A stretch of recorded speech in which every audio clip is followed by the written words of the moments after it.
গতকাল কওমি উদ্যোক্তা সম্মেলন 2025 নামে ওনারা চীনমৈত্রী সম্মেলনে একটা কনফারেন্স করবে। আমি এটা ইতিবাচক হিসাবে নিয়েছি এই কারণে যে আলেমরা নিজের পায়ে দাঁড়াতে চাচ্ছেন, সেলফ রিলায়েন্ট হতে চাচ্ছেন, নিজেরা ইনভেস্ট করবেন, বাজারে একটা ইতিবাচক প্রভাব পড়বে, এতে কর্মসংস্থান হবে, আমাদের অর্থনৈতিক সমৃদ্ধি আসবে, কম্পিটিটিভ বাজার তৈরি হবে। এই জন্য এটাকে আমি ইতিবাচক হিসেবে নিয়েছি। আমি ওখান থেকে এসে আবার আরেকটা অনুষ্ঠানে পার্বত্য চট্টগ্রাম মন্ত্রণালয়ের অনুষ্ঠানে যোগ দিয়েছি। আমি ওখানে ছিলাম মাত্র 1 ঘন্টা। তো অনেক সাংবাদিক ছিলেন, ওনার নিউজও কভার করেছেন। আমি তখনও জানতাম না বা আমারে কেউ বলে নাই এখানে নারী সাংবাদিকদের প্রবেশে বাধা দেওয়া হয়েছে। এটা আমাকে কেউ বলেও নাই, আমি এটা শুনিও নাই। এভাবে সাংবাদিকরা ছিলেন। রাত 11:30টার দিকে আমাকে জানানো হলো যে এমি জান্নাত নামে এক মহিলা একটা পোস্ট দিয়েছেন, আমার এক লোক আমার কাছে পাঠিয়েছেন। তখন এগুলো করতে করতে রাত 12টা হয়ে গেল।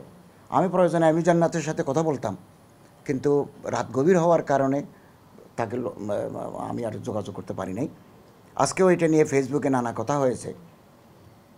তো এদিকে আমি এই যে কওমি উদ্যোক্তা যিনি ফাউন্ডার রোকন রাইয়ান, উনি এক সময় সাংবাদিকতা করতেন, ওনার সাথে যোগাযোগ করলাম। কি ঘটনা, কি নারী সাংবাদিকদের প্রবেশ করতে দেয় নাই, পেশাগত দায়িত্ব পালনে বাধা দেওয়া হয়েছে কি?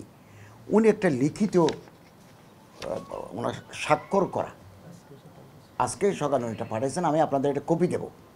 উনি ওখানে বলছেন, ক্ষুদ্র উদ্যোক্তাদের ফেসবুক ভিত্তিক গ্রুপ কওমি উদ্যোক্তার আয়োজনে গতকাল 29শে জানুয়ারি চীনমৈত্রী আন্তর্জাতিক সম্মেলন কেন্দ্রে এক উদ্যোক্তা সম্মেলন অনুষ্ঠিত হয়। এই সম্মেলনে ধর্ম উপদেষ্টাকে প্রধান অতিথি হিসেবে আমন্ত্রণ জানানো হয়।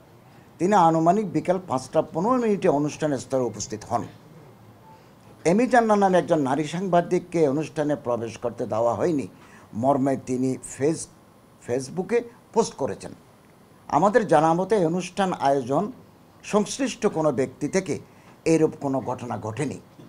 আমাদের অজ্ঞাতে এরূপ কোনো ঘটনা ঘটে থাকলে সেজন্য আমরা আন্তরিকভাবে দুঃখ প্রকাশ করছি।